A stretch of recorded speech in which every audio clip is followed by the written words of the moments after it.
There are 5 simple but important guitar upgrades. First thing to look at on your guitar are the machine heads. Tuners, machine heads, peg heads, whatever you want to call them, they are very important to your guitar. They help you tune your instrument and keep you in tune as well. If you find with your guitar that your guitar's constantly slipping out of tune, or that it's actually very hard to tune when you're using the machine heads, replace them.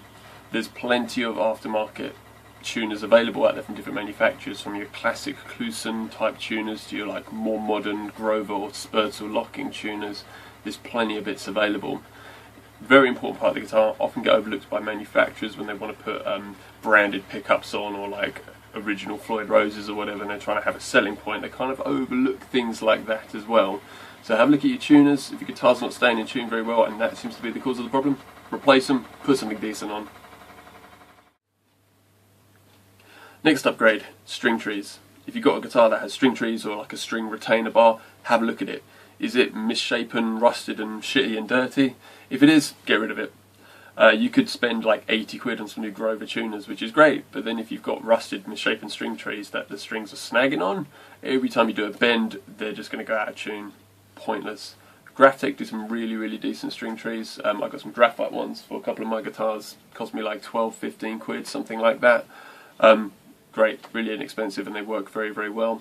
Fender do some good string trees, as well as roller trees are decent as well. If you've got a Strat and you enjoy using a vibrato, a roller tree works very well. Just make sure you lubricate it and actually take care of it, but it will last you years if you do like that sort of thing.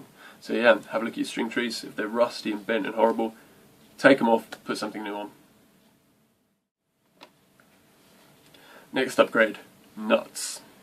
That's right, you've always got to check your nuts, boys and girls. Seems to be a common thing running with my upgrades that I've mentioned so far, and it's that any time the string makes contact with something, there's a chance that it could bind and stick in there. If you've got a really badly cut nut on your guitar, you will find that tuning it becomes hard because the string's going to get caught in the nut.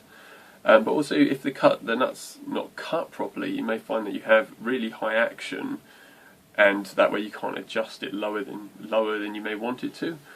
Or you just might find that it constantly goes out of tune when you're trying to bend your string or doing something like that. Same thing can be said with locking nuts, with guitars that have Floyd Roses and things like that.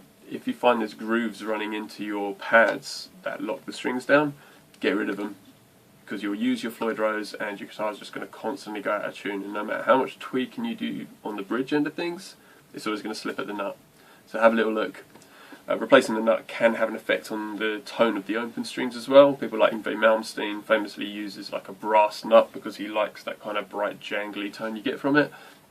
Some people prefer to use bone. There's lots of synthetic bones out there, or graphite nuts available as well. Have a little look. If your nut needs replacing, there's plenty of bits and bobs available, plenty of manufacturers that make these sort of different nuts as well. So have a look, see what you like. And yeah, if it's bent out of shape and horrible and dirty and cut badly, take it to someone, get it replaced, get a new one on there. You'll thank me for it later. Next upgrade, this is an obvious one, your guitar's pickups. Many people experiment with changing pickups, putting new things in. Some people have their brands that they like the most, but yeah, they can have a massive effect on your guitar's tone. So if you do have a guitar that you love the way it feels, you love the playability of it, but you just don't quite get on with the single coil sound that you get from it, replace it for something else. Depending on the way your body's cut, you might be able to stick a humbucker in there as well. If you've got a scratch plate, you could buy a new scratch plate, stick a humbucker on, boom, good to go. Or you could buy single coil size humbuckers. You could just change your single coil type for something that's a little less abrasive and a little more bell-like and shiny and lovely. Or you could change your sort of weedy sounding pickups and your Ibanez or whatever and stick in some like EMGs or some Seymour Duncans or bare knuckles or something like that. Again, it's a pretty common thing for people to change their pickups, but it's something that some people do actually overlook, and it can really make or break a guitar. Spending that extra sort of like 50-60 quid on a pickup and you put it in, it suddenly goes from being like a really nice playing guitar to being a nice playing guitar that also sounds fucking great as well. So very important thing, very obvious thing, but very important, and will make a massive change to your guitar's sound. So yeah, look at your pickups, look at the artists you like, what are they playing, what are they using, plenty of videos up on YouTube, plenty of sound samples on manufacturers' websites. Seymour Duncan do loads of great stuff on their website, as you like Bare Knuckle and all of the rest. But yeah, quick YouTube search, quick Google search on some forums. Try them out, see what you think. A lot of pickup companies actually have like returns policies on them as well, depending on where you're based, so you can take them and try them for like 30 days, and if you don't like them, cut them out, send them back, get something new. Well worth doing. Okay, last but not least, your guitar's electronics. Again, another simple thing, another thing that gets overlooked by manufacturers, especially in inexpensive guitars. Again, you could have your really awesome pickups in there, you could have your, you know, genuine Floyd Rose or whatever, but then you've got these kind of like weedy electronics that are just going to crap out on you after a couple of months. So have a little look. If your switch is flimsy and horrible, just replace it, put something new in.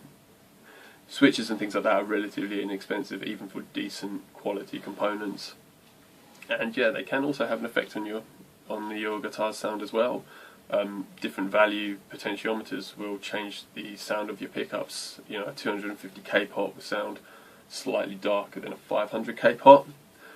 Mix and match with it. Some people like using like 500k pots with single coils because they like how super bright it is, or they like using, you know, 250k pots with a humbucker, and they're kind of these things that are, you know, a little bit what's the word I'm looking for? Unorthodox in use, but experiment. You might find something that you really like. Same way with your capacitors and things like that on your tone knobs. Those things can make a world of difference depending on what pickups you're using. So yeah, have a little look at that. If you open your guitar up one day and you've got these like horrible cheap little scratchy pots in them, change them. Put some CTS ones in, put some Bourne's ones in, have a little look. There's lots of decent manufacturers out there that make decent pots. Or you might want a different style. Seymour Duncan do the like Ingve no lube potentiometers, which can turn on and off really quickly compared to the sort of slow gradual taper of like a classic pot. So yeah, have a little look. Plenty of bits available. Might want to change it for like a push pull. Maybe you can get like a you know, a single coil tone from one of your humbuckers. Very good thing to do. Yeah, have a little look, see what you've got inside your guitar. If it sounds all scratchy and horrible, get rid of it, put something new in. It will sound much better, and again, you'll thank me for it later. And yeah, that pretty much concludes my list. I hope you enjoyed it. Thank you for watching, and yeah, like, subscribe, blah blah blah blah blah. I don't really upload things that often, but I will try to. But in the meantime, stay safe, and I'll see you soon.